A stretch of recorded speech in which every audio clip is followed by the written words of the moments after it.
শীত মৌসুম আর পেঁয়াজের ফুল ভাজি খাওয়া হয়নি এমন লোকের সংখ্যা আসলেই খুবই কম। আজকে আমাদের এই মুরকাটা পেঁয়াজের জমিতে ফুল ভাঙা চলতেছে। সুলাইমান, কতদিন যাবত ফুল ভাঙতেছো? 20 দিন।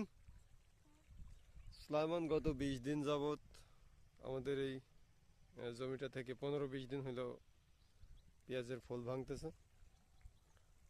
তারই ধারাবাহিকতায় এটা একটু নাবির ক্ষেত, এখানের মধ্যে সে পেঁয়াজের ফুল ভাঙতেছে। সুলাইমান, এখন দাম কত করে? 20 টাকা কেজিতে চলে আসছে নাকি? সুলাইমান সেই 70 টাকা কেজি থেকে ফুল ভাঙা শুরু করেছে, এখন কমতে কমতে 20 টাকা, 25 টাকা, ইভেন 15 টাকা কেজি এরকম দাম চলে আসছে। এখনো সে তার ফুল ভাঙা অব্যাহত রাখেছে। এভাবেই আসলে মানুষের শৈশব কাটে।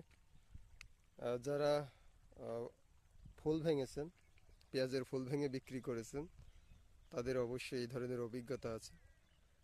এটা আসলে খুব সুন্দর একটা দিক। ছোটবেলায় কিছু টাকার জন্য এরকম আব্বা বলে যে যা পেঁয়াজের ফুল ভাঙে গা। আমরা সবাই আহ, এই অভিজ্ঞতার মুখোমুখি হয়েছি অনেকে। তো আমাদের সোলাইমানও তার ভিতরে একজন। এ ধরনের অভিজ্ঞতা তার হয়ে গেল। ধন্যবাদ সবাইকে। আল্লাহ হাফেজ।